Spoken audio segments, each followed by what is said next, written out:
فاسألوا أهل الذكر إن كنتم لا تعلمون. Perguntai-o, pois, aos adeptos da mensagem se o ignorais. E porque nós não estamos habituados à morte, cada vez que ela chega, cria um susto por aqueles que ficam. Cria um trauma. A mulher no estado menstrual pode abater o animal e é halal, não há problemas nisto. São Valentim era um santo, que não tem nada a ver com isto. Isto é outra ornamentação de Sheituan. São Valentim foi um santo na igreja. Ele próprio talvez nem casou, nem namorou. Mard baná, fard baná, aurat bani khandan baná. Se homem mudar a sua vida, então é uma pessoa que muda a sua vida. Mas se a mulher mudar a sua vida, a mulher comportar-se como uma mulher de din, então ela consegue mudar toda a sua casa para o din. Saber não ocupa lugar. Um lugar onde você pergunta e os aliens respondem.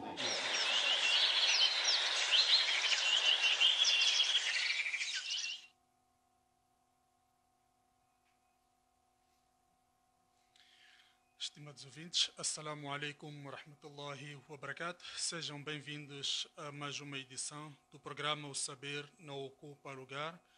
Programa este que vai ao ar todos os domingos a partir das 10 horas de Moçambique e com o objetivo de interagir com os ouvintes neste processo de ensino e aprendizagem, onde o ouvinte tem a possibilidade de poder colocar as suas dúvidas, as suas questões, colocar, portanto, as suas preocupações e o nosso convidado, o alim deste lado, vai responder, vai, portanto, poder fazer o acompanhamento das suas preocupações. E, portanto, hoje temos como convidado o Sheikh Mubin Hajat, neste programa do Saber Não Ocupa Lugar, do dia 29 de Rabiul Akhir do ano de 1440, correspondente a 6 de janeiro de 2019.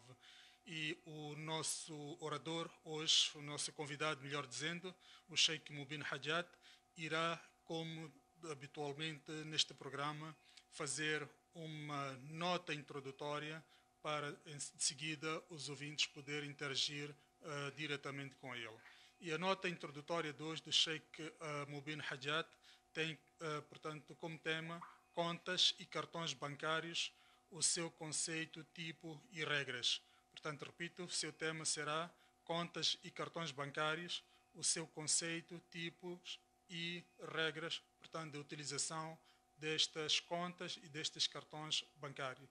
Por outras palavras, também irá falar acerca do declínio da moeda e o seu impacto no pagamento da dívida.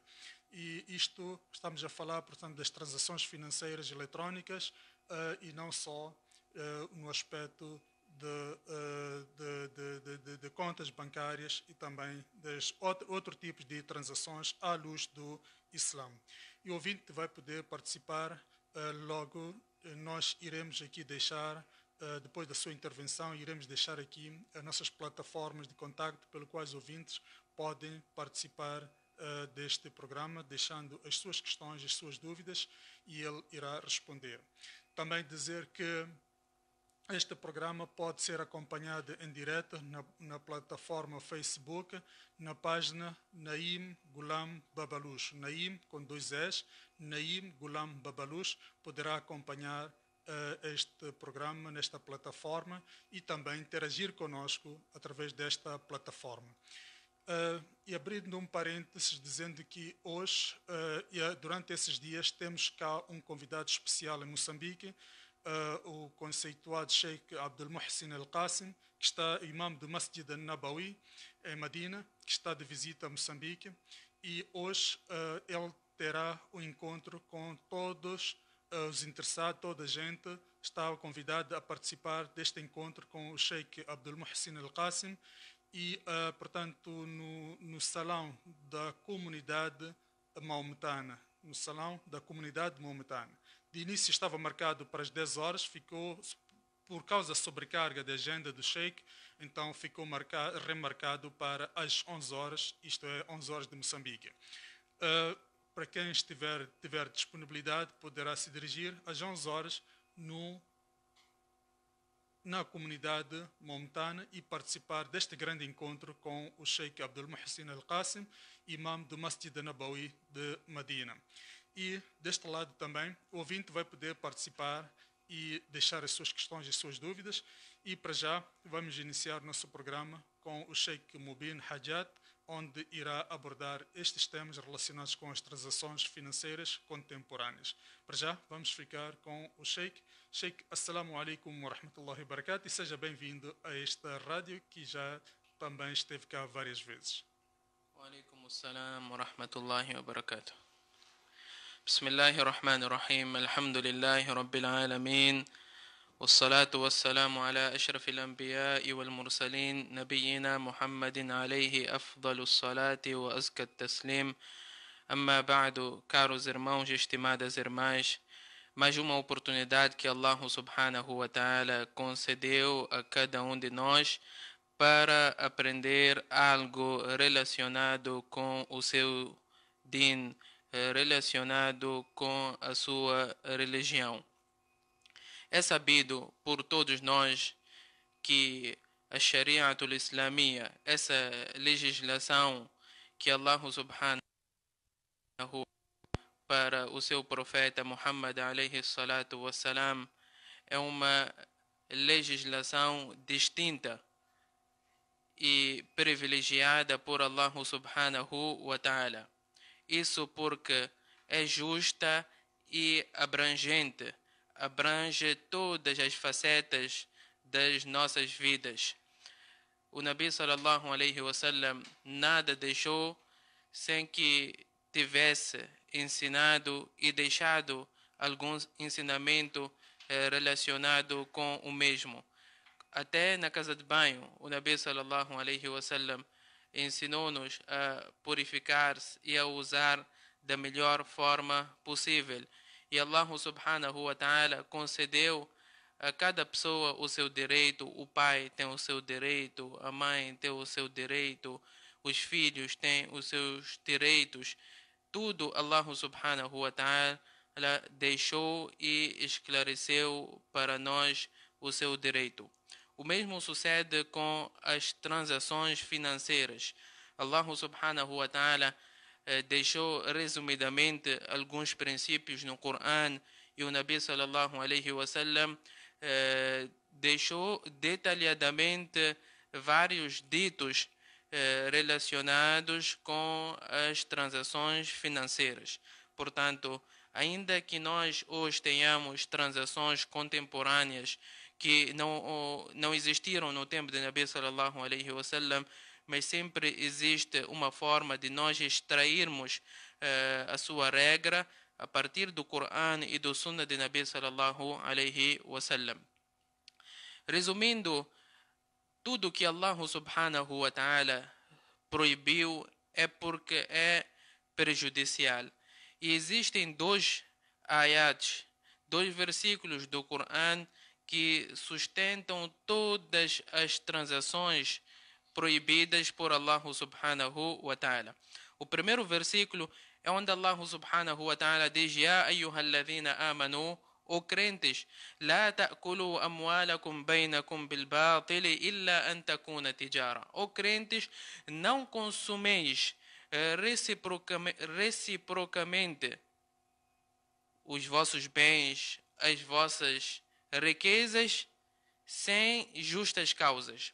Neste versículo, nós extraímos que Allah subhanahu wa ta'ala proibiu todas aquelas transações financeiras que não são justas, que envolvem mentira, que envolvem corrupção, que envolvem engano. Todas essas transações enquadram-se neste versículo onde Allah subhanahu wa ta'ala proibiu que nós consumíssemos reciprocamente as nossas riquezas. Não devemos enganar, não devemos mentir, não devemos esconder algum defeito do produto quando estivermos a vender ou a comprar. Este é o primeiro versículo. Todas as transações que foram proibidas enquadram-se neste versículo. É porque existe mentira ou porque existe incerteza. Nós não sabemos qual será o fim desta mesma transação. E o segundo versículo é onde Allah subhanahu wa ta'ala diz: Ya ayyuhalladhina amanu taqullah wa dharu ma baqiya min ar-riba. Neste versículo, Allah subhanahu wa ta'ala proíbe todas as transações financeiras que envolvem o juro. No primeiro versículo, enquadra-se todas as outras coisas, a mentira, o engano, a incerteza. E no segundo versículo, enquadra-se a usura, os juros que Allah subhanahu wa ta'ala proibiu veementemente no Corão. E veja que Allah subhanahu wa ta'ala não condenou os outros pecados como condenou os juros. Allah subhanahu wa ta'ala, quando falou do zina, apenas proibiu e depois ditou os castigos que os seus praticantes terão na vida terrena, assim como na vida do além. Mas quando falou dos juros, da usura, proibiu e diz que aquele que envolver-se nesta proibição, então que esteja pronto para combater, para lutar com Allah subhanahu wa ta'ala. Subhanallah, quem de nós tem forças para lutar com Allah subhanahu wa ta'ala? E Allah subhanahu wa ta'ala proibiu os juros, a usura, por causa do seu prejuízo. Portanto, todo aquele que está envolvido no comércio, seja ele pequeno ou grande, deve preocupar-se em aprender o mínimo. E é por isso que Umar radiallahu anhu arda, quando entrasse no mercado de Al-Madinatul Munawwara, fazia questões básicas aos vendedores. E quando um deles não conseguisse responder, era expulso do mercado. E Umar radiallahu anhu arda disse: você não sabe, então irá se envolver na mentira, na usura com muita facilidade. Por isso é importante nós aprendermos tudo aquilo que está relacionado conosco.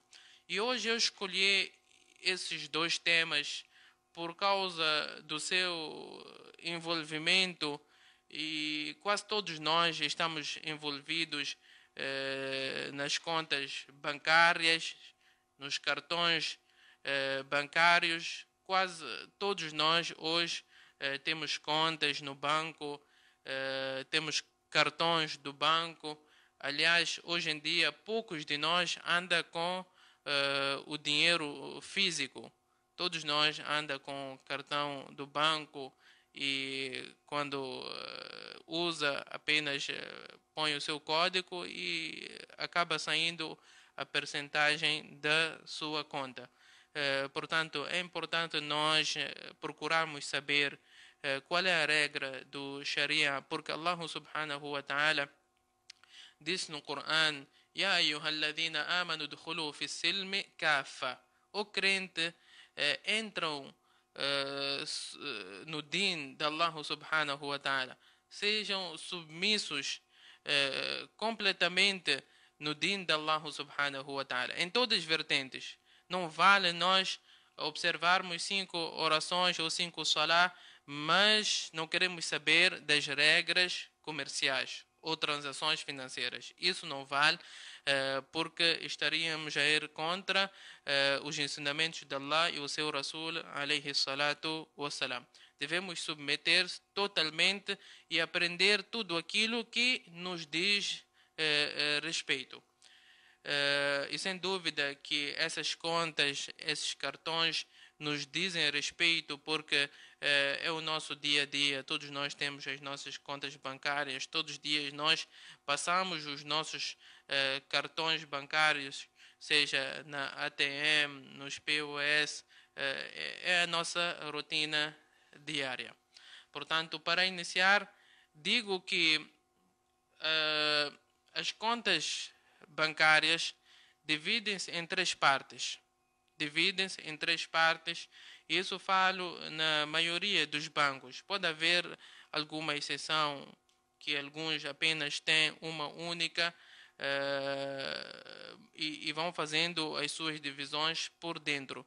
Mas na maioria das vezes todos os bancos têm 3 tipos de contas. O primeiro tipo é a conta corrente. A conta corrente é a conta comum que a maioria das pessoas usa. E o que significa conta corrente? Conta corrente é aquela que o dinheiro fica à sua disposição para ser tirado a qualquer momento.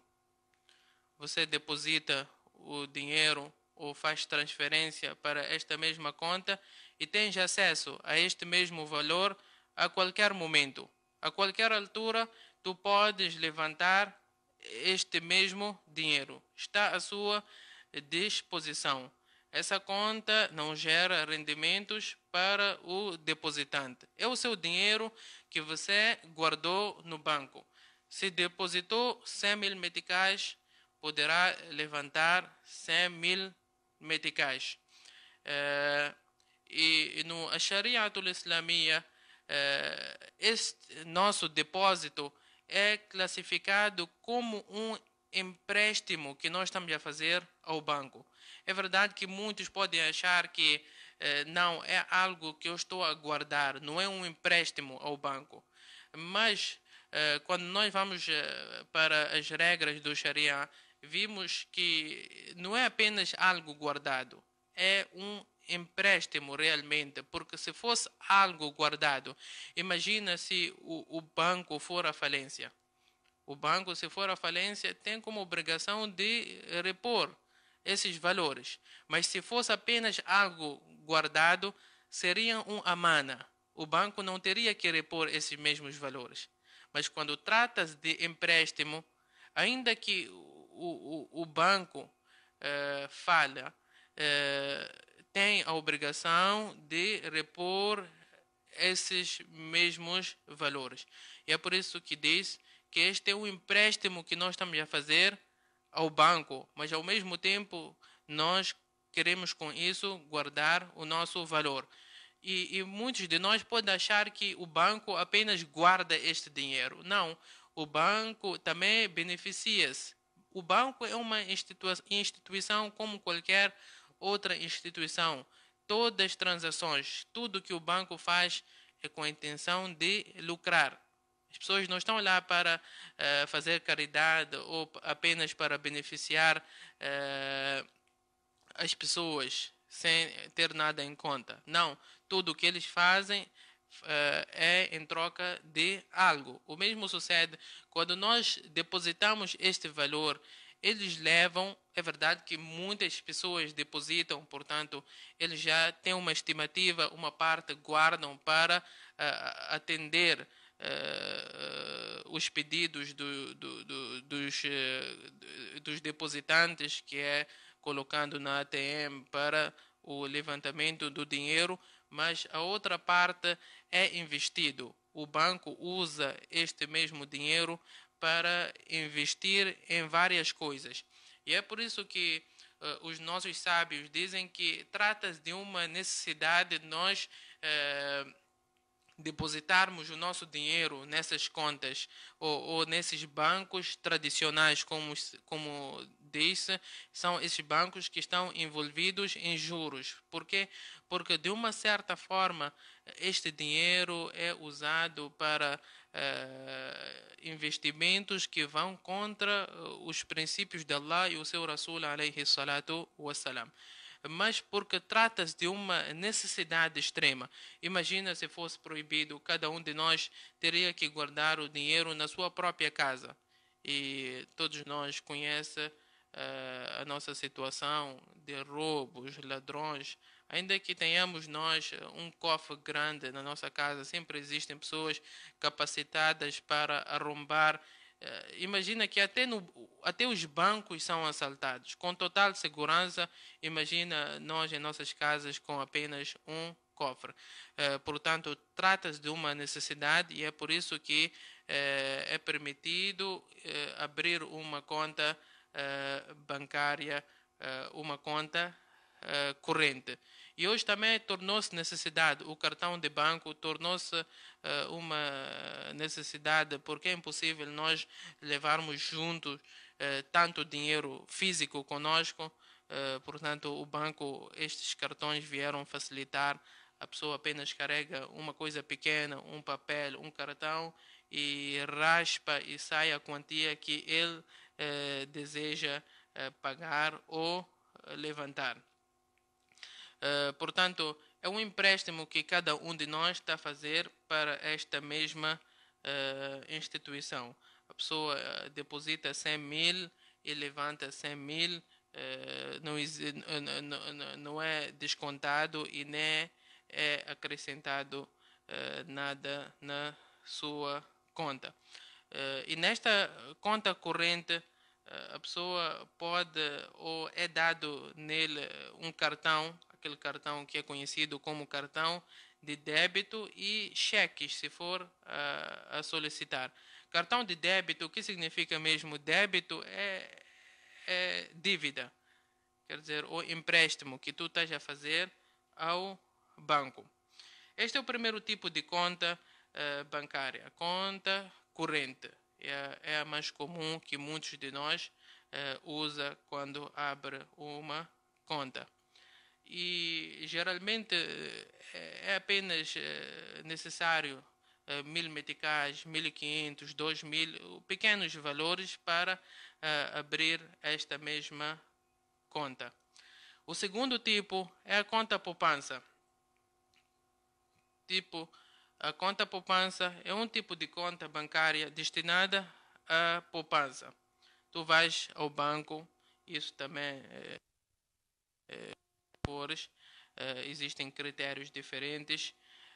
Alguns exigem uma meta, que deve ser acima de 5.000 meticais, ou outros acima de 10.000 meticais.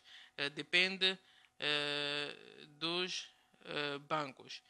E aqui tu estás claramente a entrar num investimento com o banco. Por quê? Porque a conta poupança traz para o cliente juros. Se tu depositas 5.000 meticais, depois de um ano, de acordo com os entendimentos que foram feitos com o banco, tu geras juro. Depositas 5.000 meticais e o banco garante que irá acrescentar mais 5 daqui a 5 meses. Depende também da instituição bancária. Conforme eu havia dito, é requisitado um valor mínimo. Alguns requisitam 5.000, outros 10.000, e tu entras neste mesmo investimento. Por exemplo, no BCI, tu podes entrar, eles têm várias opções. Podes entrar no turismo, podes entrar nos jogos de azar. São vários investimentos e várias opções que eles têm para a pessoa investir. Isso tudo na conta poupança. E a conta poupança, quanto à conta corrente, alhamdulillah, não existe proibição alguma, porque a pessoa apenas depositou o seu valor e levantou conforme o depositado. Não é acrescentado nada, é apenas o seu valor que depositaste no banco. Quanto à conta poupança, está claro que é haram. É haram a pessoa, um muçulmano, abrir uma conta poupança nos bancos tradicionais, porque está claramente que a pessoa irá ter em troca juros. É um investimento que é feito com o banco. O lucro é garantido e isso é proibido. Nos bancos islâmicos, a pessoa pode abrir também uma conta poupança, mas existe uma diferença. No banco islâmico, a pessoa não tem garantia de lucros. Não tem garantia de lucros. Pode perder, assim como ganhar. E também pode não ganhar tudo aquilo que foi prometido. Ao passo que nesses bancos tradicionais o lucro é garantido, porque gera dos juros que Allah subhanahu wa ta'ala proibiu. O terceiro tipo de contas é o depósito. Depósito é uma espécie de compartimentos que os bancos alugam e a pessoa pode guardar neles tudo o que deseja. Alguns guardam ouro, prata, diamantes, e tudo isso está sob a responsabilidade do banco e apenas a pessoa paga uma taxa anual ou mensal, dependendo isso também do banco. Resumindo, as contas bancárias dividem-se em três partes: a conta corrente, e dissemos que é uma conta comum que a pessoa deposita um valor e levanta conforme o depositado. Depositou 100 mil, levanta 100 mil meticais. A conta poupança, a pessoa deposita um valor e geralmente ele não pode levantar este dinheiro a qualquer momento, ou o valor não está à sua disposição. Ele só pode levantar este dinheiro depois de 6 meses ou depois de 1 ano. Por quê? Porque o banco leva aquele dinheiro e está claramente que leva o dinheiro e faz o seu investimento. Portanto, na conta poupança, a pessoa só pode levantar o seu dinheiro dependendo do acordo que fez com o banco, depois de 6 meses, depois de 1 ano, porque esta conta gera juros. E dissemos que é haram o muçulmano abrir uma conta poupança nos bancos tradicionais. O terceiro tipo de conta é depósito, que dissemos que trata-se de compartimentos que a pessoa aluga e paga algo mensalmente ou anualmente, e dissemos também que é permitido, não há problema algum, alhamdulillah. Quanto aos cartões dos bancos, os cartões dividem-se em duas partes: cartão de débito e cartão de crédito. Cartão de débito, conforme eu disse anteriormente, é uma dívida que o banco tem consigo. Tu emprestaste ao banco aquele valor, quando depositas na conta corrente, este cartão de débito é dado quando a pessoa abre uma conta corrente. E quais são as vantagens desse cartão? É que a pessoa pode levantar a qualquer momento o valor, basta que tenha saldo na sua conta. Pode também fazer compras por internet, mas deve fazer uma solicitação especial, porque não são todos os cartões de débitos que são usados para fazer compra por internet. É necessário fazer uma solicitação especial ao banco e eles podem conceder este mesmo cartão.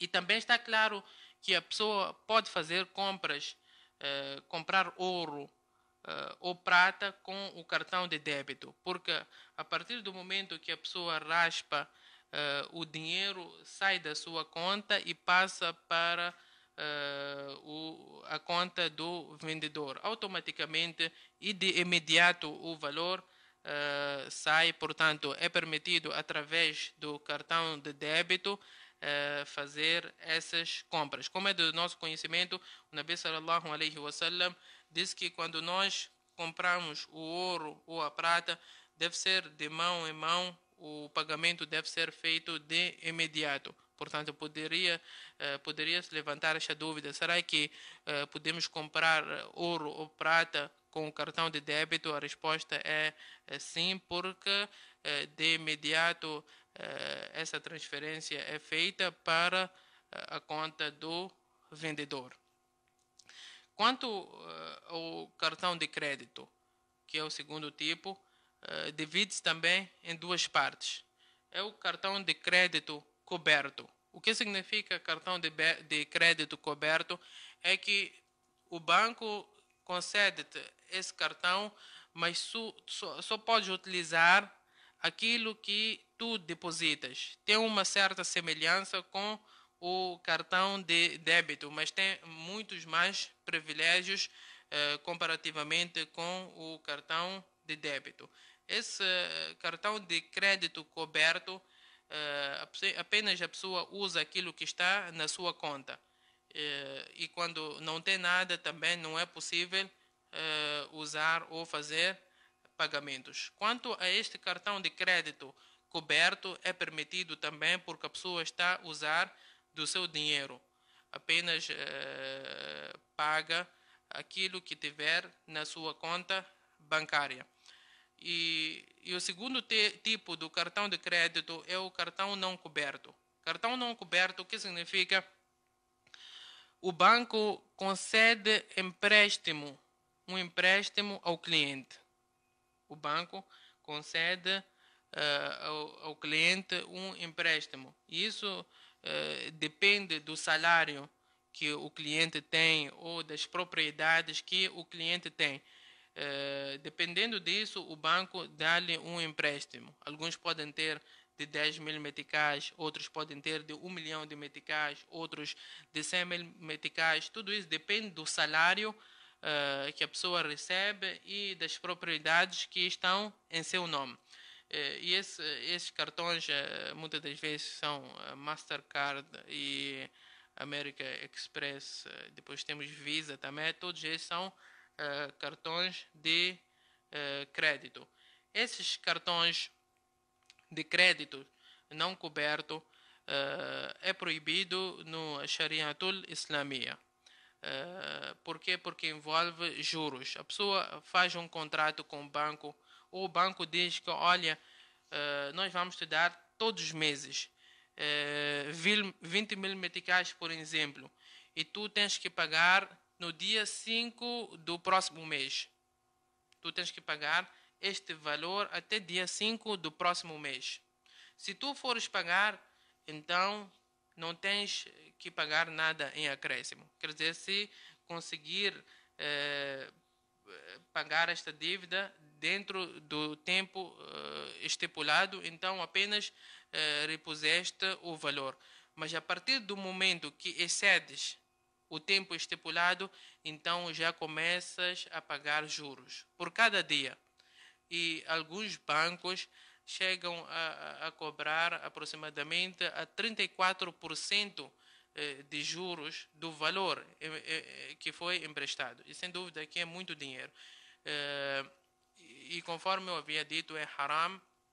Ainda que a pessoa diga que, olha, mas Sheikh, eu sou uma pessoa muito organizada, e eu garanto que dentro deste tempo eu consigo pagar. Mesmo assim é haram. Infelizmente, muitas pessoas quiseram se fazer despertos, contraíram essas dívidas, por qualquer que seja o motivo, não conseguiram pagar dentro dos limites traçados pelo banco e, como consequência, tiveram que pagar altos juros. E alguns até chegaram a entrar na falência por terem desobedecido a Allah e o seu Rasul alayhi salatu wassalam. Quais são as vantagens que o cartão de crédito tem e que o cartão de débito não tem? Não são muitas, mas para as pessoas que viajam bastante, existem bancos que apenas aceitam como pagamento o cartão de crédito e não aceitam com o cartão de débito. Muito em particular quando a reserva é feita online, os bancos, aliás os hotéis, não aceitam cartões de débito, mas sim cartões de crédito. Existem também algumas compras online ou via internet que não aceitam o cartão de débito, mas sim de crédito. Mas conforme havíamos dito, este cartão de crédito que não tem cobertura é extremamente proibido, haram, no Shariatul Islamia. Podemos muito bem usar o cartão de débito ou o cartão de crédito, mas com a cobertura. A cobertura é que nós só podemos usar o valor que temos dentro da nossa conta. Tudo isso para afastar daquilo que Allah subhanahu wa ta'ala proibiu.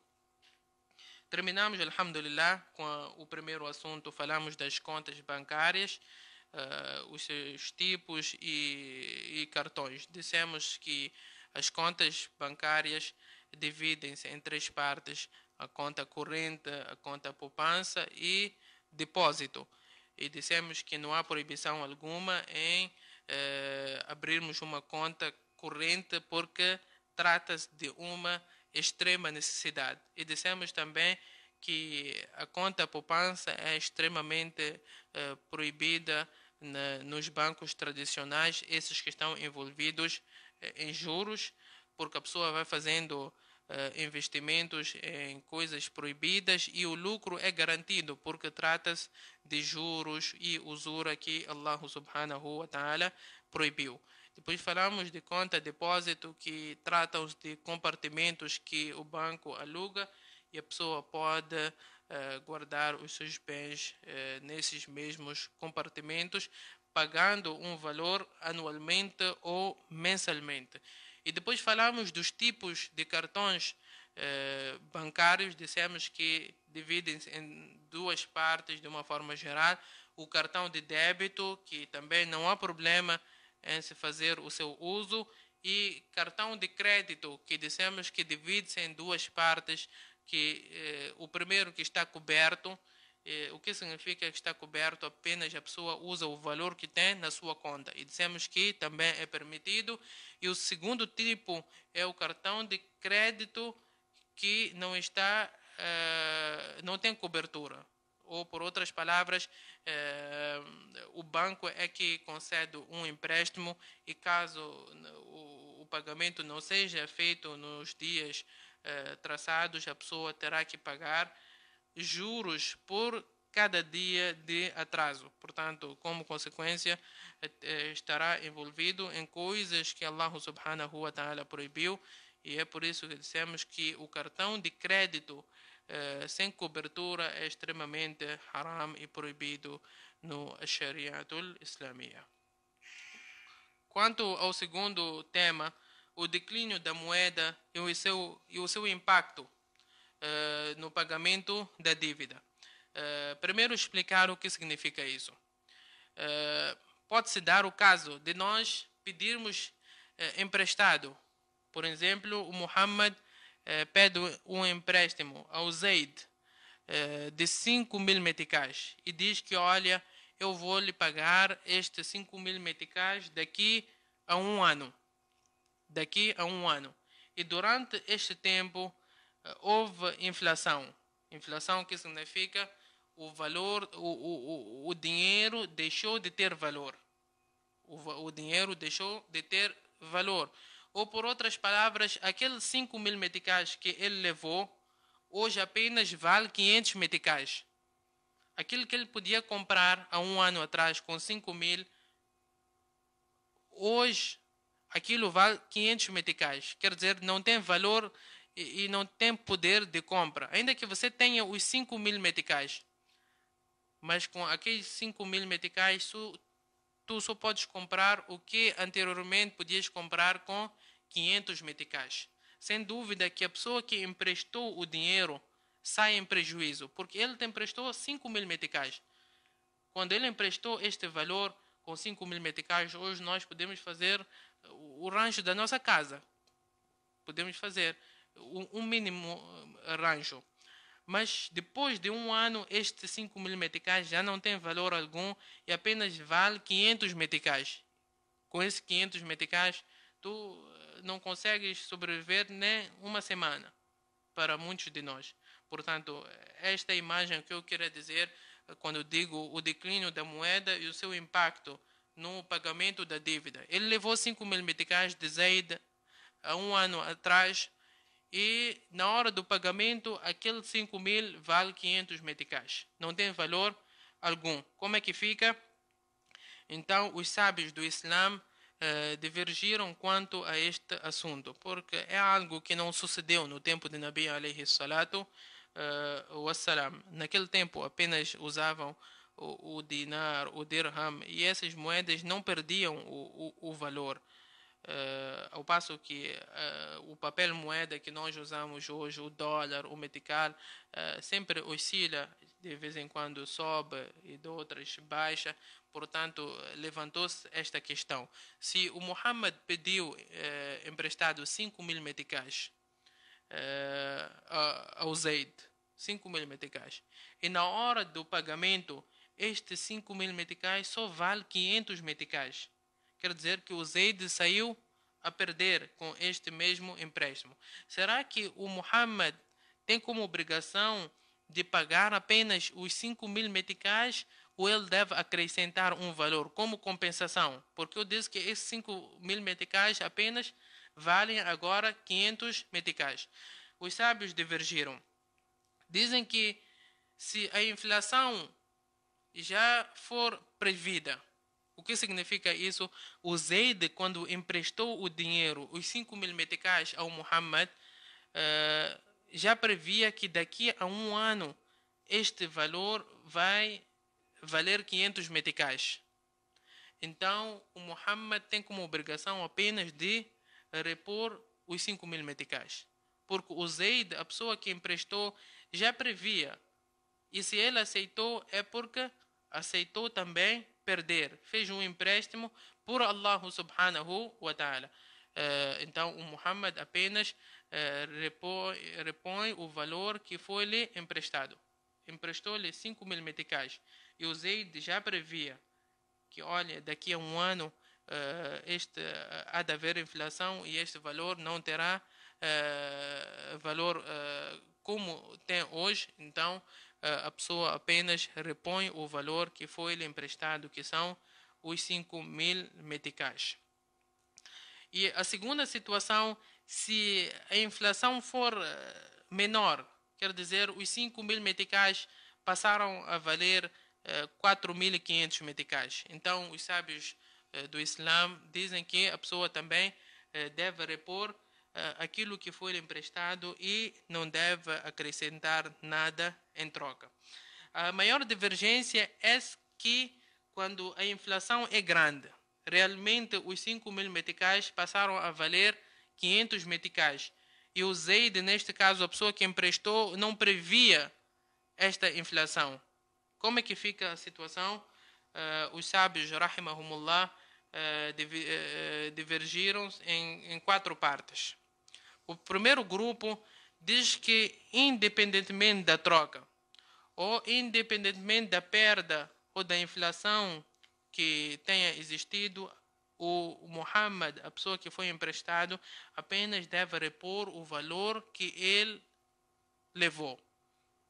Levou 5.000 meticais, deve repor 5.000 meticais e não deve acrescentar nada em troca. E tudo que ele for acrescentar será classificado como juros. Quer dizer, se o Zaid exigir um acréscimo, então será classificado como juros este acréscimo. Eles dizem porque o Zaid deu-lhe 5.000 meticais, portanto, ele deve devolver 5.000 meticais, e nada menos nem mais.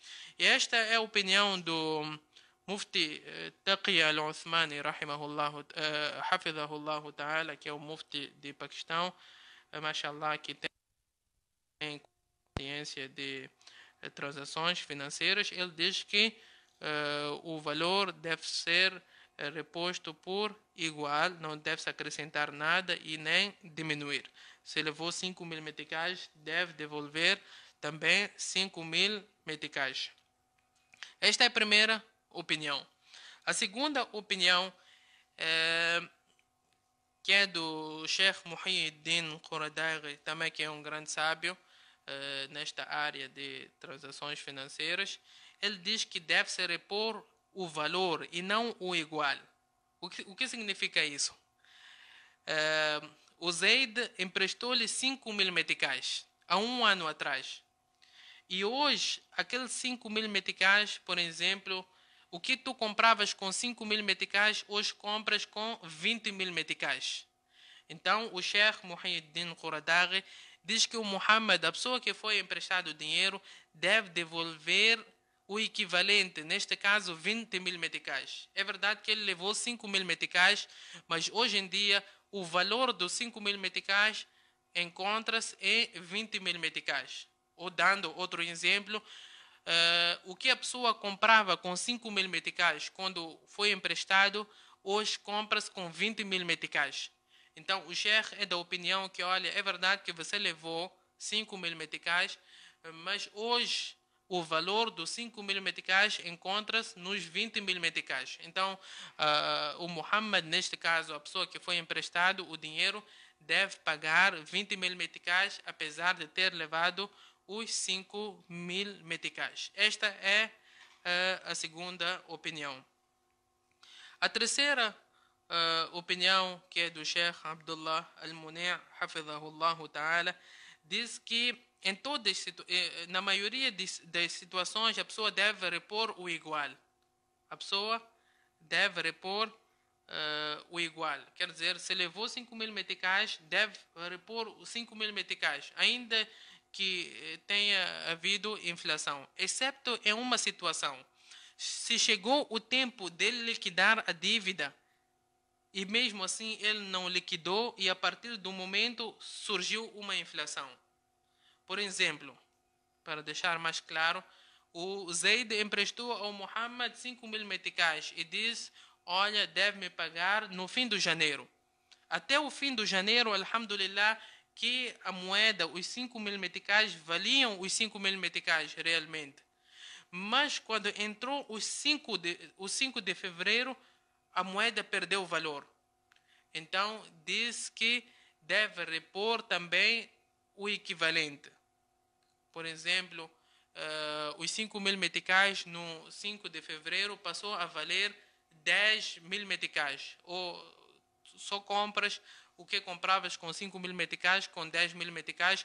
Então, o Sheikh Hafidhahullah Ta'ala diz que a pessoa deve repor 5.000 meticais, porque ele já deveria ter pago a dívida, mas não pagou, portanto, como consequência, deve arcar com esses prejuízos. E a quarta e a última opinião é que a pessoa deve dividir os prejuízos. O que significa isso? Por exemplo, o Muhammad levou do Zaid 5.000 meticais. 5.000 meticais. E estes 5.000 meticais, depois de um ano, vale 15.000 meticais. Então, esta quarta opinião diz que a pessoa deve dividir o prejuízo. O que significa? O Muhammad apenas acrescenta mais 5.000 meticais. Neste caso, vai pagar 10.000 meticais e os outros 5.000 meticais, o Zaid é que vai arcar com as consequências.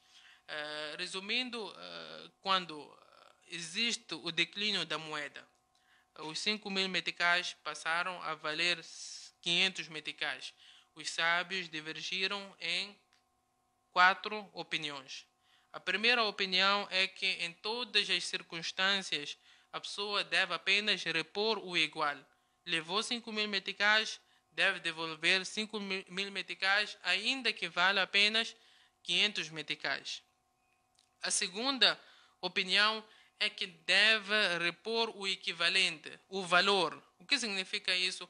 Hoje, com aqueles 5.000 meticais, o que tu compravas com aqueles 5.000 meticais há um ano, hoje tu compras com 20.000 meticais. Então, a segunda opinião é que o Muhammad, neste caso, a pessoa que foi emprestada o valor, deve pagar os 20.000 meticais.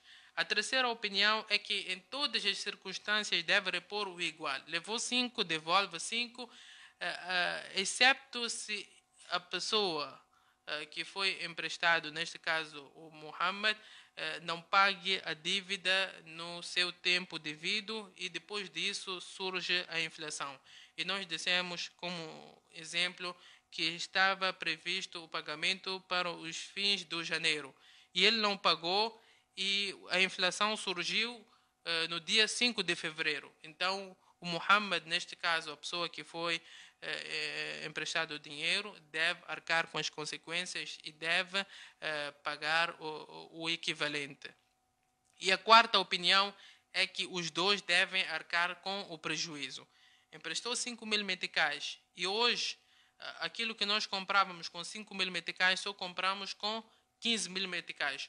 Então, o Muhammad vai arcar com a metade do prejuízo. Neste caso, ele vai ter que dar 10.000 meticais e o Zaid, neste caso, que emprestou o valor, vai ficar com o prejuízo de 5.000 meticais. Depois de analisar as 4 opiniões, deu para ver que a que está mais próxima do Corão e do Sunnah de Nabi alayhi salatu wassalam é a 4ª opinião, que os dois devem arcar com os prejuízos. É verdade que o Zayd apenas estava a fazer uma boa ação, mas o Muhammad também não previa esse declínio da moeda, portanto não deve arcar sozinho com as consequências, e se disséssemos que ele teria que arcar sozinho, estaríamos a injustiçá-lo.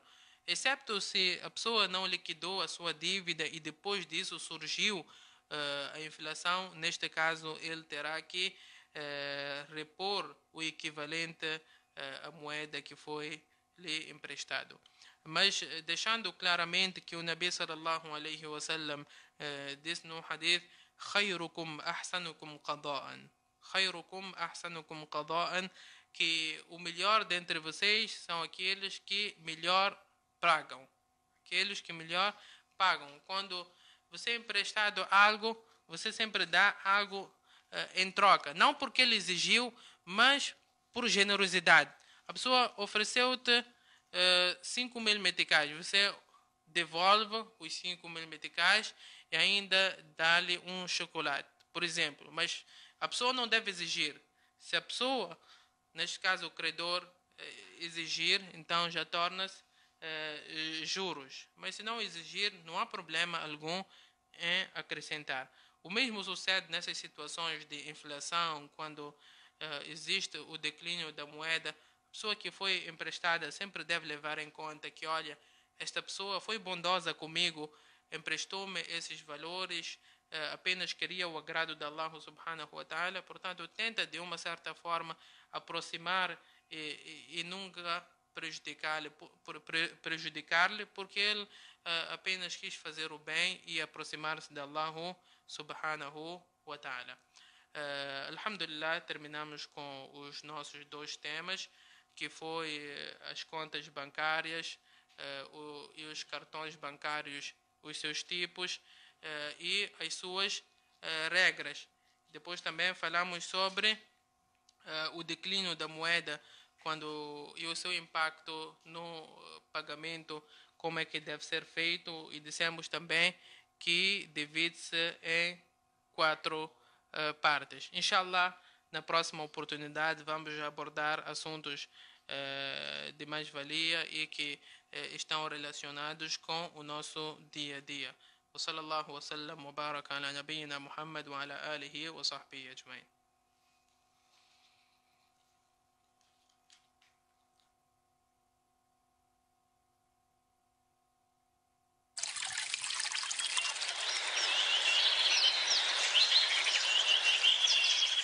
فاسألوا أهل الذكر إن كنتم لا تعلمون.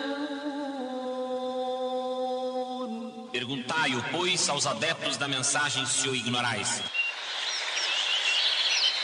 E porque nós não estamos habituados à morte, cada vez que ela chega, cria um susto por aqueles que ficam.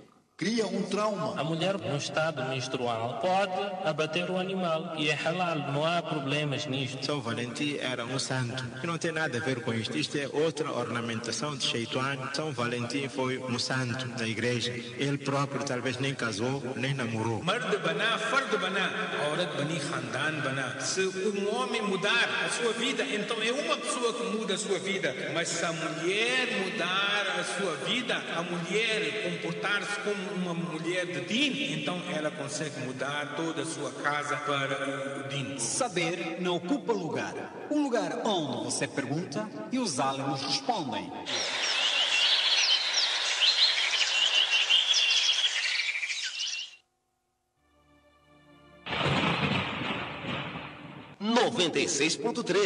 A voz do Islã, a voz da comunidade muçulmana, a voz do povo moçambicano.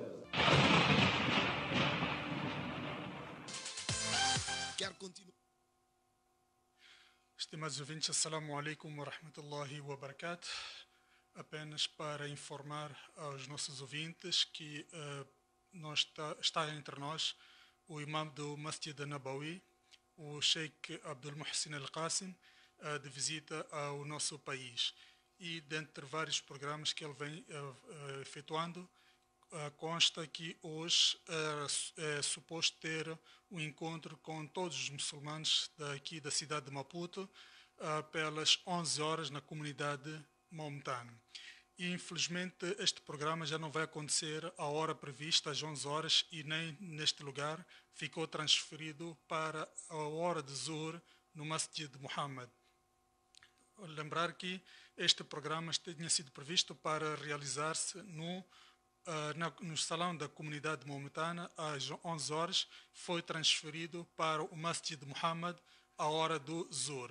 Portanto, para todos os irmãos que estiverem interessados, poderão dirigir-se ao Masjid Muhammad, vulgarmente conhecido por Mesquita da Polana, e lá poderão participar deste evento com o Sheikh Abdul Muhsin Al-Qasim, imam do Masjid Nabawi. E a organização pede sinceras desculpas pelos transtornos, coisas que não estavam previstas dentro daquilo que era o planejado.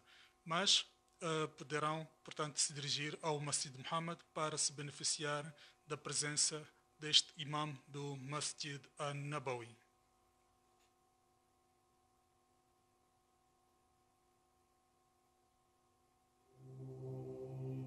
A sua voz, a nossa voz, a toda hora, em todo lugar. A voz do Islã. 96.3 MHz em FM estéreo.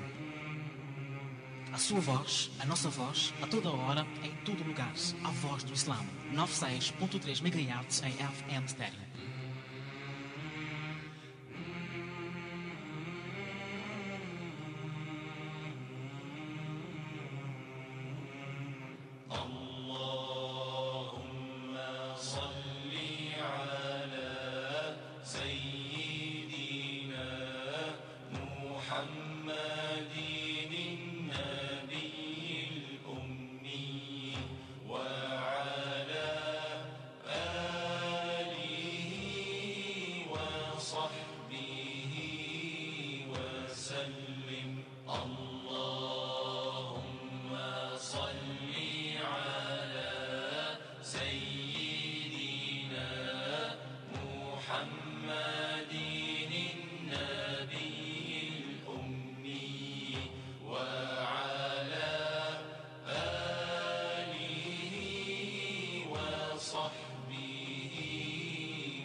فاسألوا أهل الذكر إن كنتم لا تعلمون.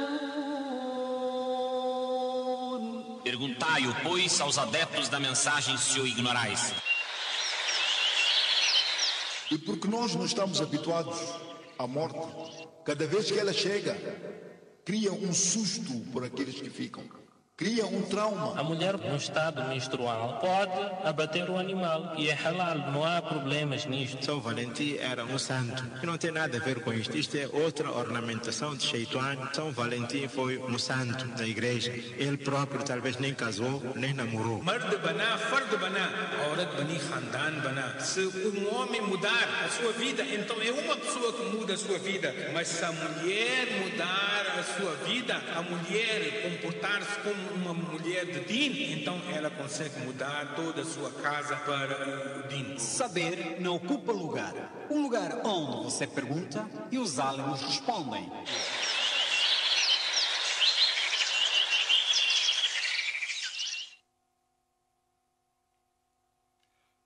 Mais uma vez, assalamu alaikum wa rahmatullahi wa barakatuh. Este é o espaço Saber Não Ocupa Lugar. E a partir deste momento o ouvinte pode usar nossas plataformas de contacto, que é o 82 62 73 020, 82 62 73 020, e também poderá na plataforma do Facebook, na página Naim Ghulam Babalush, Naim com 2 S, Naim Ghulam Babalush, e também poderá colocar nesta plataforma as questões, as dúvidas e as preocupações que o nosso convidado aqui, o Sheikh Mubin Hajjat, irá atender a essas dúvidas. Portanto, é nesta base que o ouvinte, a partir deste momento, já pode ligar para nós ou enviar SMS no contacto que aqui forneci, 82 62 73 020, e também na plataforma Facebook Naim Ghulam Babalush. Sheikh, já tem aqui algumas questões por SMS que os ouvintes foram nos enviando. Um dos ouvintes quer saber do Sheikh se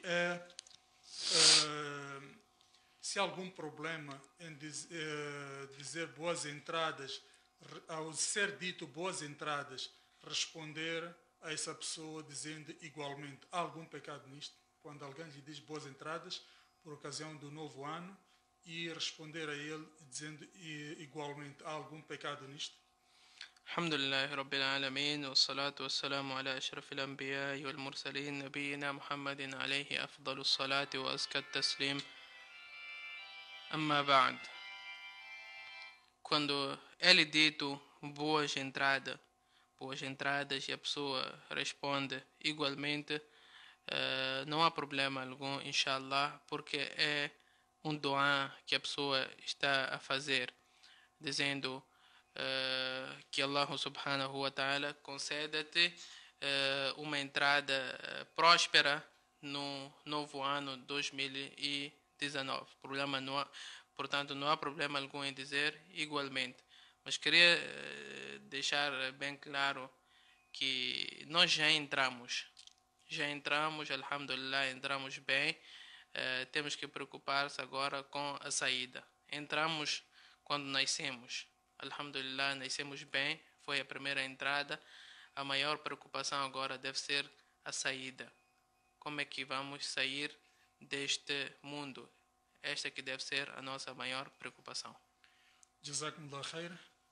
O nosso ouvinte, Assuman Amis Musa, através da plataforma Facebook, ele diz: imaginemos esta situação. O chefe de casa trabalha em um banco nosso tradicional, ou em um emprego que envolva o juro, e esta é a fonte de sustento da família.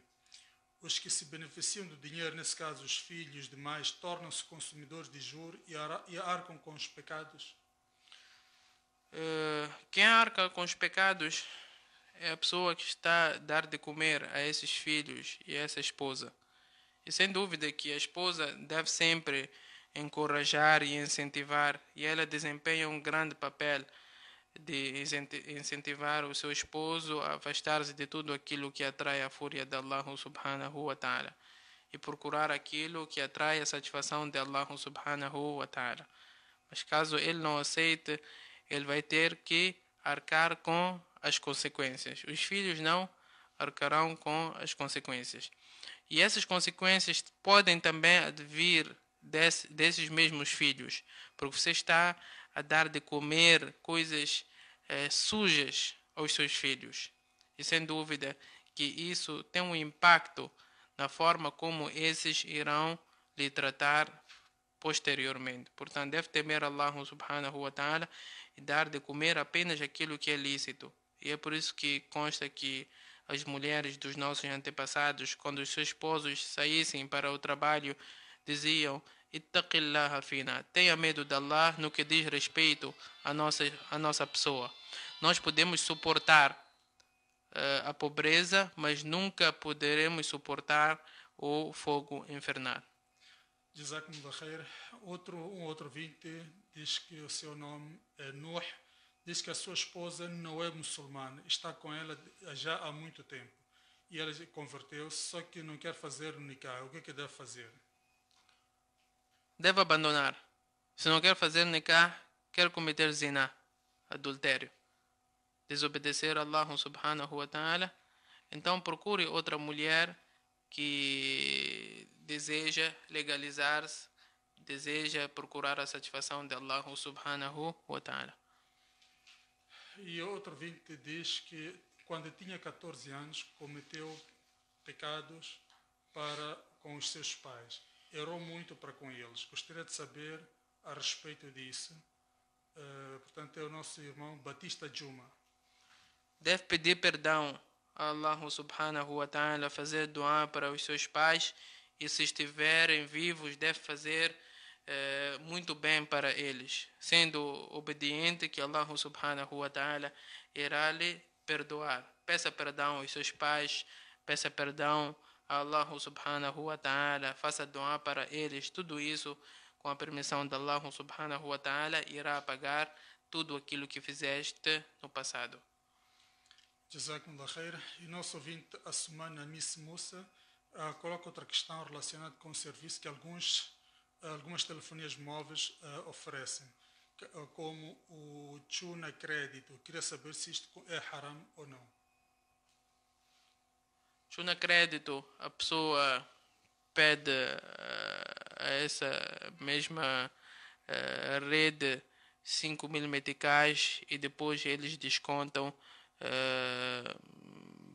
51 meticais. Quando tu fores a recarregar, eles levantam 51 meticais. E isso, segundo muitos sábios, não há problema algum, porque o crédito em si não é usado como dinheiro. E a prova disso é que nós compramos o crédito de 50 meticais por 48 meticais. Todos nós compramos isso. O crédito em si não é considerado como dinheiro.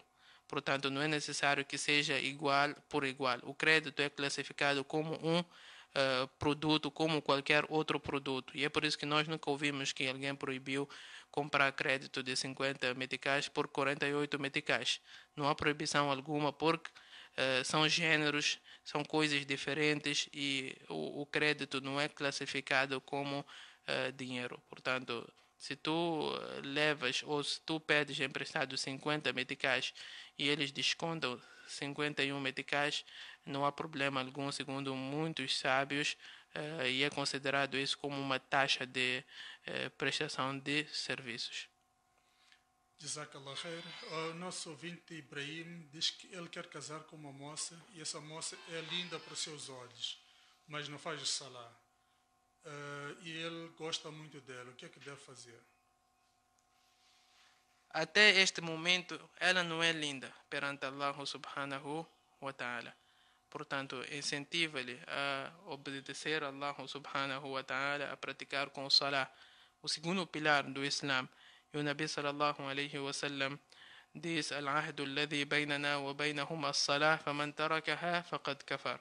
O pacto, a diferença existente entre nós e eles, quer dizer, os não muçulmanos, a diferença existente entre nós muçulmanos e os não muçulmanos é o salah. Portanto, todo aquele que for abandonar o salah, por certo que descreu. Deve incentivar de boas formas, dizendo que faz parte do Islã, é o segundo pilar do Islã, e também dizer as consequências de não observar o salah. E também fazer bastante dua para ela. Pode ser que Allah subhanahu wa ta'ala mude o seu coração. Sheikh, na senda da questão das transações financeiras, Nós sabemos que quando passamos levantamos o dinheiro no ATM, por exemplo, há algumas comissões que são debitadas na nossa conta devido a estas transações que nós fazemos, tanto do levantamento como também de outras operações inerentes ao próprio sistema, não é? Nesta ordem de ideias, essas comissões que são cobradas nessas transações não se enquadram dentro daquilo que é o juro? Conforme eu havia dito que as instituições bancárias estão lá para lucrar, não estão para fazer caridade ou dar caridade. Portanto, todas essas transações que nós fizemos são custos que são gastos por eles, têm as suas despesas. Portanto, isso é classificado como prestação de serviço. Aquela máquina na qual nós levantamos o dinheiro, a ATM, existem lá despesas para manutenção, o papel que sai, tudo isso tem os seus custos. Portanto, o valor que é debitado da nossa conta será considerado como prestação de serviço e não há problema algum, não é classificado como juros. Jazakumullah khair. O ouvinte quer saber do Sheikh o que se faz no Aqiqa e no próprio dia. Há algum problema em alguém não fazer o Aqiqa? O Aqiqa é um sunnah de Nabi sallallahu alaihi wasallam. E no hadith vem que através deste sunnah de Allah subhanahu wa ta'ala protege a esta mesma criança. É um sunnah que não deve ser abandonado por todo aquele que tem capacidades financeiras, que são 2 cabritos para o bebê de gênero masculino e um único para o do gênero feminino. Isso no mínimo. Se a pessoa quiser fazer mais, poderá fazer e não há problema algum. O sunnah é observar esta aqiqa no dia 7 ou no 7º dia, aliás, do nascimento da criança. Se não puder fazer, o sunnah é fazer no primeiro 24º dia, e se não for possível no 14º, temos o 7º, o 14º e o 21º. Sim. E pergunta se não fizer algum problema nisso. Se não fizer, estará a deixar um sunnah de Nabi sallallahu alaihi wasallam, mas não há consequências gravíssimas. Mais uma vez, o nosso ouvinte, a Semana Miss, coloca aqui uma questão acerca de uma pessoa que tem uma criança menor e pretende garantir o futuro da mesma guardando o dinheiro a prazo.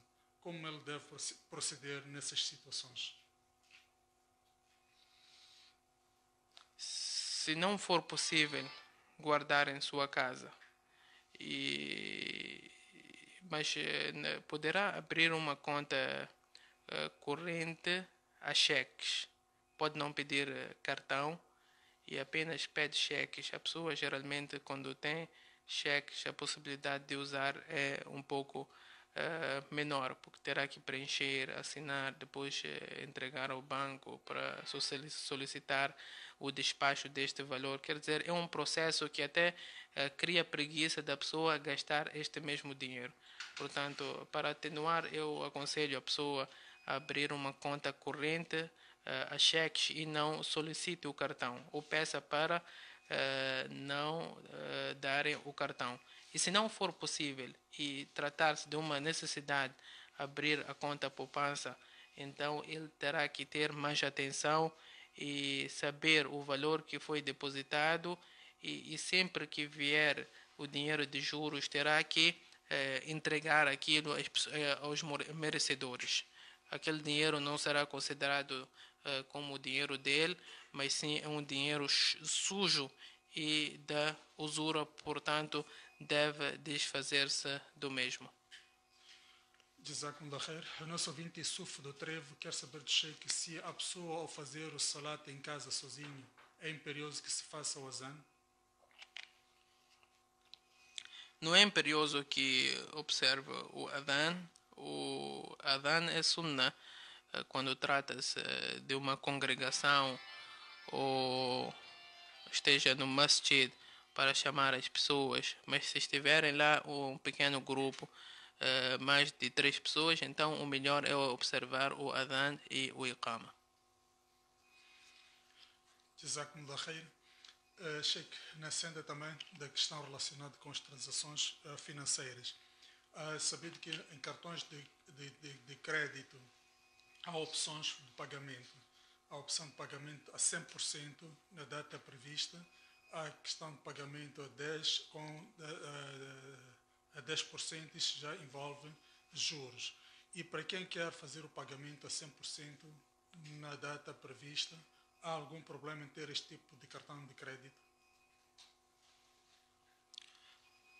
100% na data prevista, mas se não for a pagar, terá que pagar juros em compensação. Por isso, só aquela cláusula que é assinada, porque o banco concede papéis, cláusulas, caso a pessoa retarde no pagamento, terá que arcar com as taxas adicionais. Portanto, só o fato de assinarmos já é razão de estarmos a incorrer naquilo que Allah subhanahu wa ta'ala proibiu. Jazakallah. Há um ouvinte que nos diz que, a título de informação, os bancos hoje, quando solicitados, retiram juros da conta corrente e passa a ser um procedimento automático. É verdade isso, mas este valor de juros é investido em coisas, conforme alguns pesquisadores, é entregue às igrejas católicas e muitas das vezes as pessoas que vão usando para privar os muçulmanos de cumprir com as ordens de Allah subhanahu wa ta'ala. Ou por outras palavras, quando a pessoa diz que eu não quero este dinheiro, o banco leva o dinheiro e também entrega a algumas instituições. E é por isso que os sábios do Islã dizem, caso a pessoa for dado este valor, deve levar, nunca deve proibir, ou nunca deve deixar com eles, deve levar o valor e deve desfazer-se do mesmo, construindo coisas públicas e entregando aos seus merecedores. Mas mesmo o ouvinte diz que a pessoa querendo pode solicitar na abertura de conta nesses bancos comerciais para que a sua conta não gere juros. Querendo também, havendo esta possibilidade, a pessoa que ao abrir a conta pode solicitar a sua conta não gerar juros ou deve deixar em si mesmo e seguir aquilo que o Sheikh disse, que depois leva o dinheiro e desfaz-se. Não, se tiver esta opção, deve sempre optar por isso e nunca levar este valor. E o ouvinte do aqui que volta mais uma vez a perguntar ao Sheikh acerca deste sunnah. Como é que se procede esta cerimônia? Recita-se algum sura do Coran ou faz-se doá? Além de sacrificar um animal, alguma coisa, ritual específico? Não há nada específico, não há recitação do Coran, não há doá em congregação.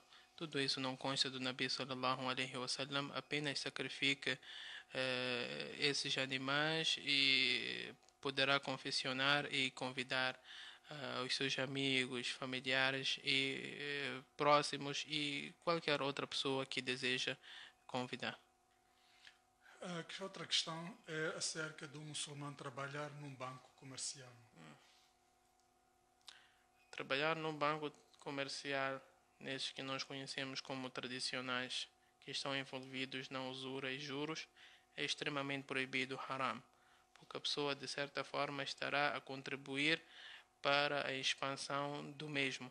E o Nabi sallallahu alaihi wasallam, quando falou da usura, disse: "La'ana Allahu akila riba wa mukilahu", que Allah subhanahu wa ta'ala amaldiçoe aquele que devora o dinheiro da usura, aquele que recebe, bem como aquele que dá, e também aqueles que testemunham este mesmo pacto. Portanto, todos aqueles que estão envolvidos nesta transação de juros são amaldiçoados por Allah e o seu Rasul alaihi salatu wassalam. E no versículo Allah subhanahu wa ta'ala diz: وَلَا تَعَاوَنُوا عَلَى الْإِثْمِ وَالْعُدْوَانِ. Não ajudeis mutuamente naquilo que constitui desobediência a Allah subhanahu wa ta'ala. Deve evitar sempre trabalhar nessas instituições que estão envolvidas na usura e nos juros. E sempre que fores a deixar algo por Allah subhanahu wa ta'ala, Allah irá dar algo melhor em troca. وَمَنْ يَتَّقِ اللَّهَ يَجْعَلْ لَهُ مَخْرَجًا. E aquele que temer Allah subhanahu wa ta'ala, Allah sempre encontrará uma saída para ele. E no outro versículo, Allah subhanahu wa ta'ala diz: وَمَنْ يَتَّقِ اللَّهَ وَيَرْزُقْهُ مِنْ حَيْثُ لَا يَحْتَسِبُ. E aquele que temer Allah subhanahu wa ta'ala, Allah o irá sustentar de onde ele menos esperava. O sustento está nas mãos de Allah subhanahu wa ta'ala. Deixe por Allah e tenha certeza que terá algo melhor. Alguns alegam que trabalham no banco, mas não trabalham diretamente com os juros. Mas vamos voltar a essa questão. Temos aqui um ouvinte em voz. Vamos ao encontro deste ouvinte. Assalamu alaikum, ouvinte Erinha.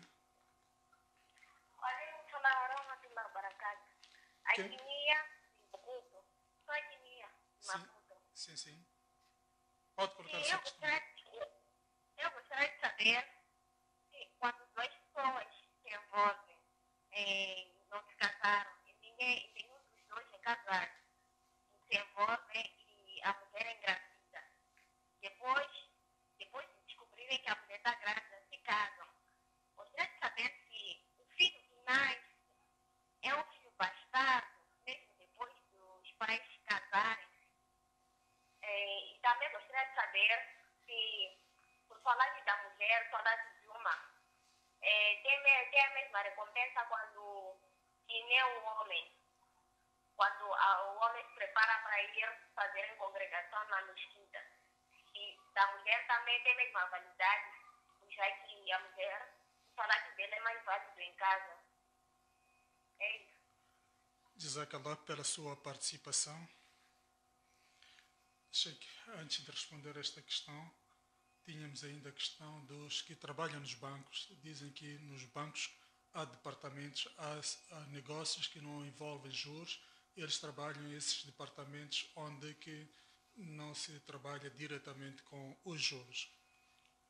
É verdade que pode haver algumas exceções, mas o prato predileto do banco é sempre os juros e a usura.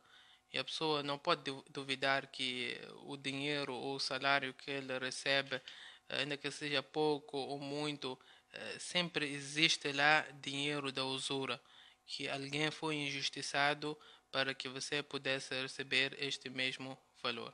Portanto, como um bom muçulmano deve sempre evitar. É verdade que pode haver algumas exceções, mas são muito poucas e é preciso mesmo analisar com muita prudência. Então, isso quer dizer, Sheikh, que pode não trabalhar com juros, mas o seu vencimento pode provir dos juros. Sim. Jazakallah. E aqueles que alugam os seus estabelecimentos, as suas propriedades aos bancos? O mesmo sucede.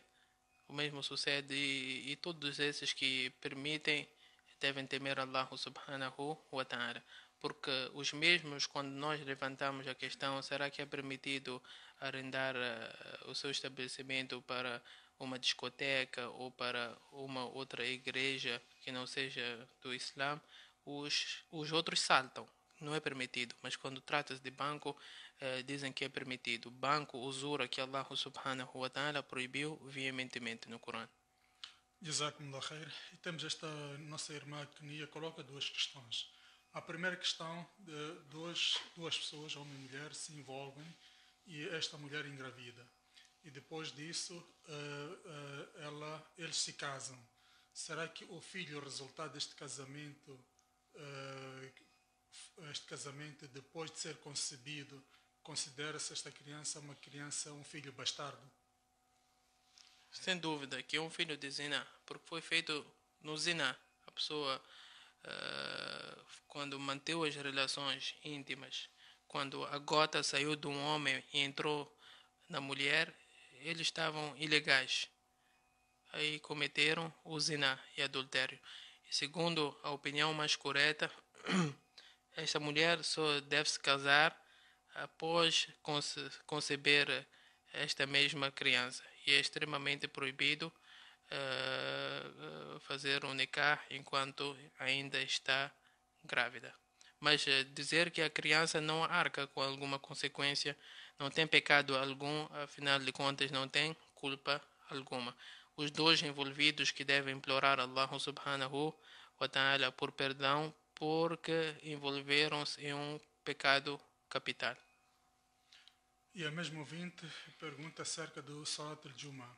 Será que a mulher que se prepara com alguma antecedência e vai ao masjid para efetuar o Salat al-Jum'ah tem a mesma recompensa do homem que faz o mesmo? O Nabi sallallahu alaihi wasallam diz que o melhor lugar para as mulheres observarem o Salah é em suas casas. Portanto, ninguém deve privar a sua esposa de ir ao masjid. Se for observar o Salat al-Jum'ah com a permissão do seu esposo, com a permissão do seu tutor, então sem dúvida que a recompensa também será a mesma que o Nabi sallallahu alaihi wasallam mencionou no hadith. Jazakallah khair. Um outro ouvinte aqui diz que está num bairro onde a mesquita está a 20 metros da casa do imam. E alguma das vezes faz-se o azan e espera 5 minutos, portanto, e o imam não aparece. E o jamaat organiza-se e faz o salat sem a permissão do imam. Será que isto é errado? Deve-se estabelecer um contrato com o imam que após o adhan terá intervalo de 5, 10, 15 minutos e se ele for atrasar, então os outros tomarão conta do seu lugar. O imam deve ser uma pessoa responsável. Nabi sallallahu alaihi wasallam diz que o imam é responsável, deve saber o lugar que Allah subhanahu wa ta'ala lhe concedeu e não deve prejudicar os outros. As pessoas às vezes vêm de locais distantes para observar o salah e ele ainda atrasa mais após o tempo determinado. Deve sair na hora determinada. O adhan às 5 horas, 5h15 é o jamá, ele deve aparecer nesta hora exata. Caso ele atrase, então não há problema algum em adiantar e observarem o salah. Sheikh, também na cena desta sua abordagem, temos casos em que o imam, portanto, aliás, o salat está tabelado, vamos supor, Zuhr 12h30, é que as pessoas, o jamaat, do início da entrada do salat ou do término do salat. Não há dúvida que deve haver tolerância por parte das pessoas que estão do masjid, muito em particular se não for algo habitual. Pode ter sucedido algo, algum imprevisto e por aliás, isso... até o imam pode estar a fazer o wudu, mas porque é 12h30 o relógio já marcou, já está-se a arrancar. Não, isso é errado. Deve sempre respeitar esta personalidade que arranca-lhe a casa, a sua viatura e todo o bem que ele possui. E bem conhecemos pessoas que ficaram desgraçadas por desobedecerem a Allah subhanahu wa ta'ala e pedir esses empréstimos bancários. Sheikh, há algumas instituições até islâmicas, aliás, islâmicas não digo islâmicas, mas de muçulmanos, que eles estão a prover alguns serviços, seja de escolas, seja qualquer um, onde que os que frequentam esses lugares têm de pagar uma mensalidade. E normalmente há um prazo para o pagamento dessa mensalidade. Vamos supor que o pagamento da mensalidade é até dia 5. Se passa dia 5, cada vez que passa, então há uma multa, uma taxa que se aplica em função do atraso no pagamento desta mensalidade. Esta multa ou esta taxa que se aplica por atraso enquadra-se dentro daquilo que são juros? Se for uma dívida Neste caso, se não pagou a mensalidade no tempo fixo, isso será considerado como uma dívida. Então, é extremamente proibido pedir valores em acréscimo. O que os bancos islâmicos têm feito? Têm colocado esta pessoa na lista negra, vão propagando o seu nome, manchando a sua imagem, porque o Nabi sallallahu alaihi wasallam diz: "Matlul ghani dhulmun", aquele que tem capacidade de pagar e mesmo assim não paga, recebeu o seu salário e não paga a dívida, então ele está a cometer uma injustiça. Tem-se feito isso, poderá também rescindir o contrato com essa mesma pessoa, mas não deve procurar ou exigir valores adicionados. Talvez reformular a minha pergunta, Sheikh. Eu tenho uma escolinha, como se diz na praça, não é? Onde é que se lê, as crianças, os pais pagam uma mensalidade para poder usufruir deste processo de ensino e aprendizagem, da primeira até a 12ª classe. E os pais devem pagar mensalmente um valor fixo, 5.000 meticais mês. Então, até o dia 5 de cada mês devem pagar este valor. Se passa o dia 5 e não pagou este valor, então há uma multa que se aplica por atraso no pagamento desta mensalidade. Esta multa ou esta taxa que se deve pagar pelo atraso no pagamento da mensalidade é considerado como também como juro? Sim, é considerado. Jazakumullah khair. O nosso ouvinte, Assuman Namissi, quer saber se há alguma evidência de que os sahabas, ou o Rasul, ou os sahabas realizavam a prática de uma atividade conhecida como gast. Com este nome, não, mas na prática, no gasto que se faz, vai-se até as casas das pessoas e incentiva-se a ir ao masjid e a cumprir com o salah, sem dúvida que faz parte dos princípios ensinados por Allah e o seu Rasul alayhi salatu wassalam. وَلْتَكُمْ مِنْكُمْ أُمَّةٌ يَدْعُونَ إِلَى الْخَيْرِ وَيَأْمُرُونَ بِالْمَعْرُوفِ وَيَنْهَوْنَ عَنِ الْمُنْكَرِ. Deve fazer parte, deve existir sempre um grupo que ordena o bem e proíbe o mal, e quando sai-se para convidar as pessoas, sem dúvida que estamos a cumprir com aquilo que Allah subhanahu wa ta'ala deseja, que essa pessoa ir até o masjid e ouvir as palavras de Allah e o seu Rasul alayhi salatu wassalam. Jazakumullah khair. Outro ouvinte quer saber do Sheikh se usar M-Pesa não é haram, pois qualquer transação que é feita tem de se pagar a mais. O M-Pesa, segundo as minhas análises, quando é transferido o dinheiro, muito em particular este trabalho, não refiro-me à compra de crédito, refiro-me à transferência do dinheiro,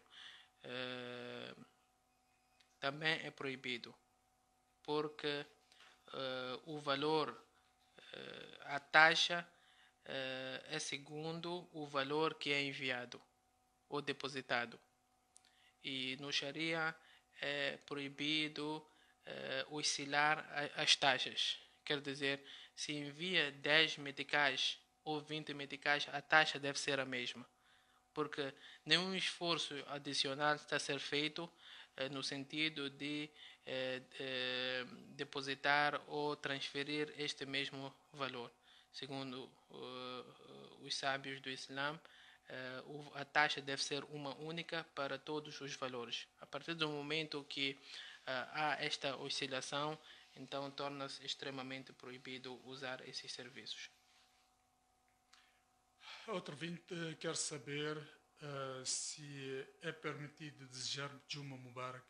Juma Mubarak não faz parte do Sunnah de Nabi sallallahu alaihi wasallam, nem da prática dos Sahabas radiyallahu anhum wa ardahum. Existem muitas outras coisas que podemos fazer no dia do Juma, enviar saudações para o Nabi alayhi salatu wassalam, recitar o Suratul Kahf. Esses sunnats todos foram abandonados pelos muçulmanos. E sem dúvida, e consta no hadith autêntico, que devemos enviar excessivas saudações para o Nabi sallallahu alaihi wasallam, devemos recitar o Suratul Kahf, mas todos nós abandonamos isso e queremos apenas saudar Juma Mubarak, Juma Mubarak. Esta é uma de prática e não de apenas falar e parabenizar as pessoas. Jazakumullah khair. Mesmo ouvinte pergunta se é permitido uma boleira que faz bolo, não é? Uma boleira muçulmana fazer encomendas para pessoas muçulmanas, assim como não muçulmanas, de bolos de aniversários. Não deve fazer encomendas de bolo de aniversário, porque estaria a ir contra os princípios de Allah e o seu Rasul alaihi salatu wassalam. No mínimo são coisas duvidosas e deve-se evitar. Aqui a nossa irmã Zuleika diz que o seu irmão está para se casar. A mãe da noiva é muçulmana, o pai não é. E assim o pai está exigindo-lhe o bolo para ele poder casar. O que ele pode fazer perante esta situação?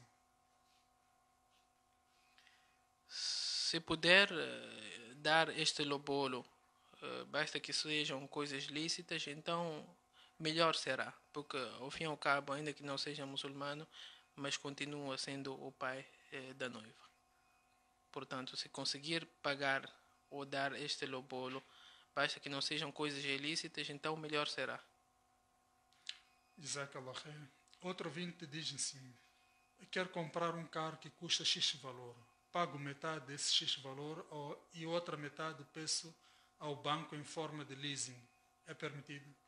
O banco, conforme eu havia dito, não é uma instituição de caridade. Todo empréstimo envolve juros nos bancos tradicionais. Portanto, nem em forma de leasing? Não. E outro ouvinte diz que alguém tem filhas e pretende fazer salat com elas em casa. De que lado devem parar para juntos fazer salat? Devem ficar no lado de atrás, em todas as circunstâncias. Ainda que seja uma única mulher, não deve ficar do lado do homem. Deve ficar sempre atrás. Tenho aqui várias questões.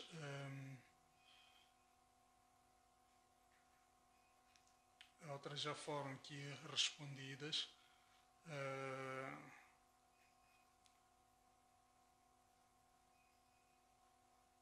Outro ouvinte quer saber se encontrar com um irmão ou irmã muçulmana embriagada ou mal vestida, é obrigado a dar salam a ela? O salam é sempre bem-vindo. É um doa. Pode ser que através deste salam Allah subhanahu wa ta'ala abra o coração desta pessoa pecadora e passa a cumprir com as suas ordens. E o ouvinte Ibrahim Siraj de Zimpeito quer saber do Sheikh se é permissível, depois de enterrar o maite, recitar algum doa ou surat ao lado da cabeça ou dos pés.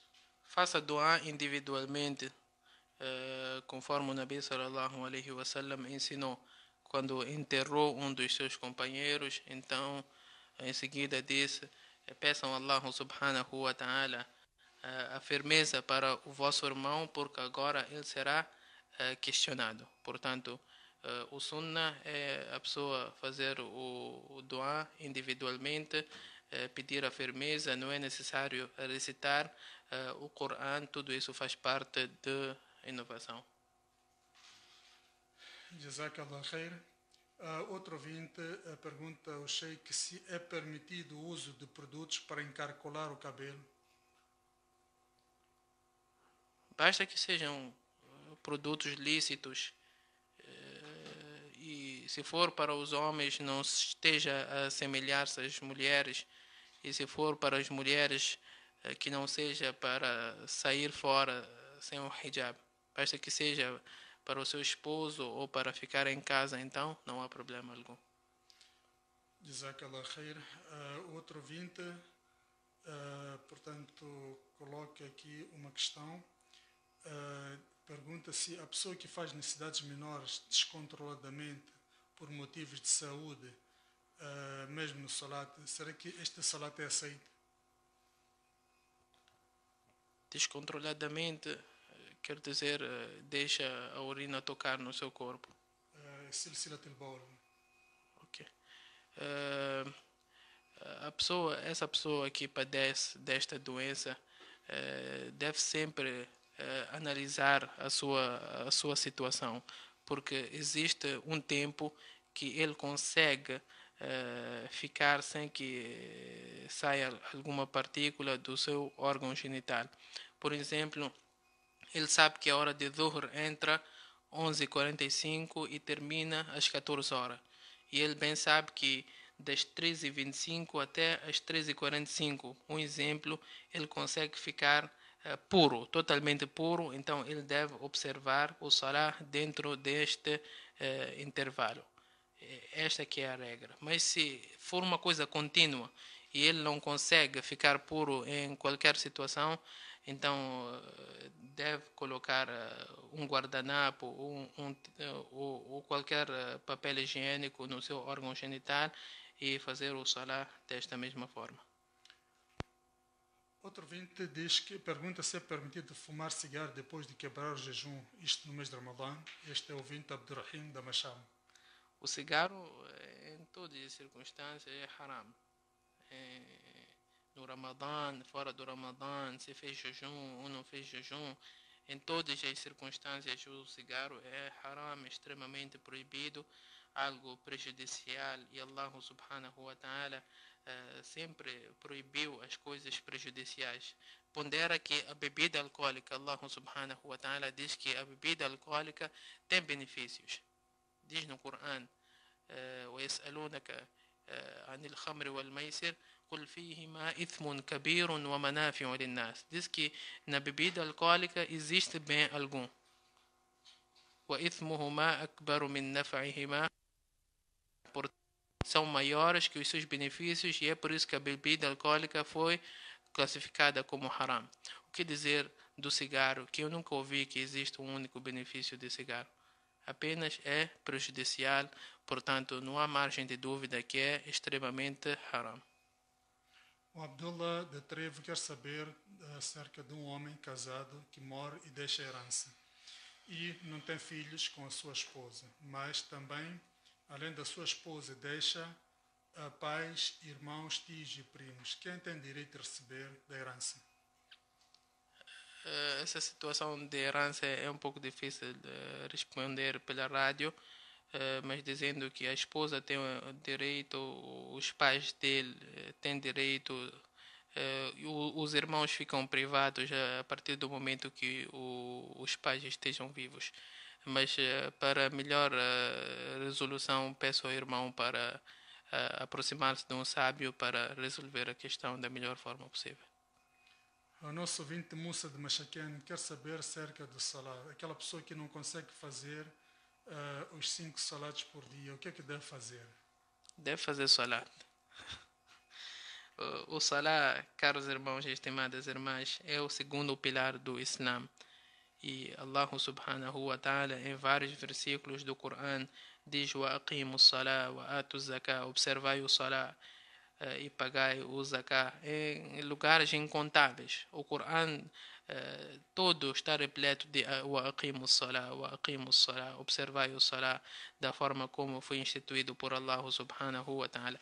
E eu tenho dito que para todas as obrigações Allah subhanahu wa ta'ala enviou Jibril alayhi salatu wassalam para trazer até o Muhammad sallallahu alayhi wasallam. Mas quando tratou-se do salah, Allah subhanahu wa ta'ala mandou chamar o Nabi sallallahu alayhi wasallam aos céus e concedeu pessoalmente este mesmo salah. Portanto, como é que nós podemos abandonar este tipo de ritual?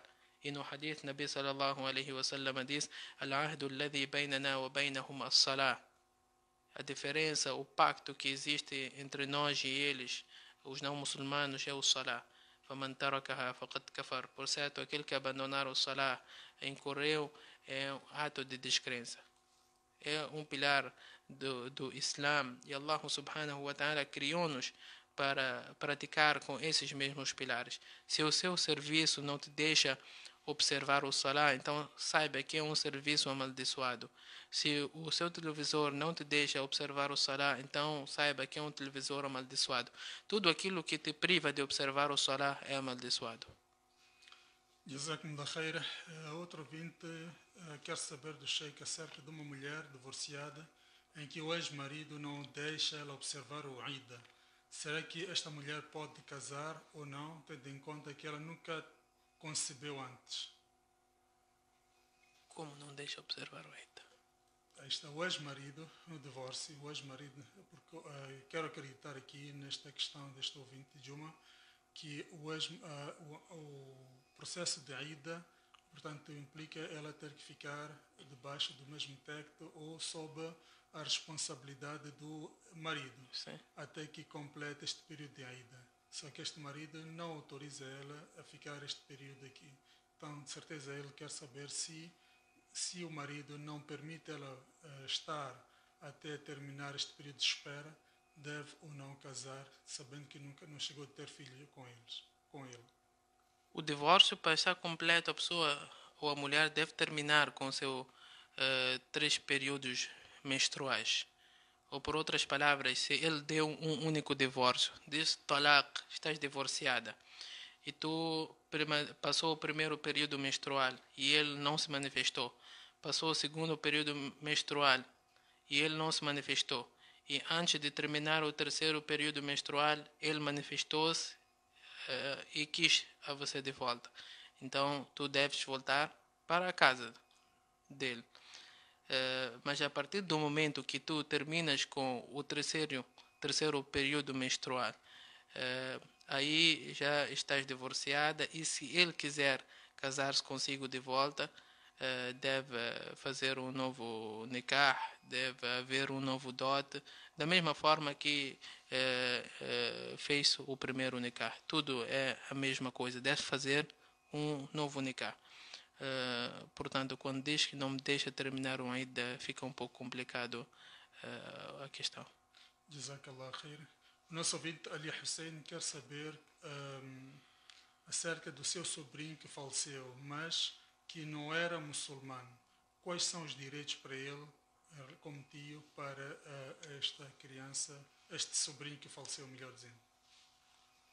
Poderá enterrar de uma forma simples, não no cemitério dos muçulmanos, mas também não poderá custear as despesas para aquelas tradições. Não sei qual é a religião que ele professava, mas o muçulmano, neste caso o tio, não deve arcar com as despesas. Poderá apenas comprar um pano simples e enterrar este mesmo sobrinho, porque em vida ele não abraçou o din de Allah subhanahu wa ta'ala.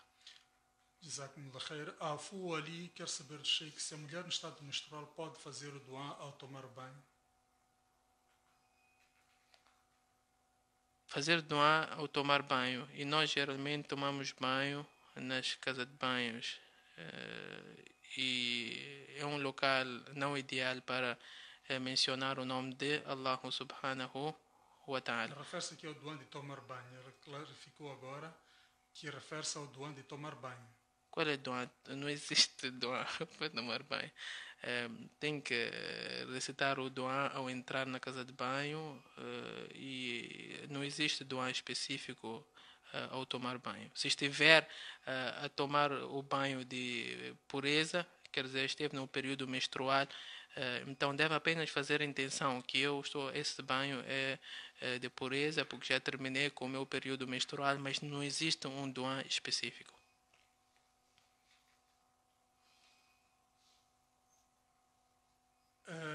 Temos aqui várias questões, talvez terminar com esta questão. A mulher de nós, deste ouvinte, diz: se uma mulher casada cometer adultério, o marido pode perdoá-la?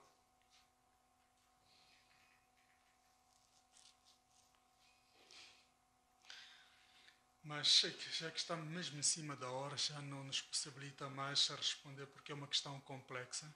Eu queria deixar um minuto para o Sheikh tecer as últimas considerações.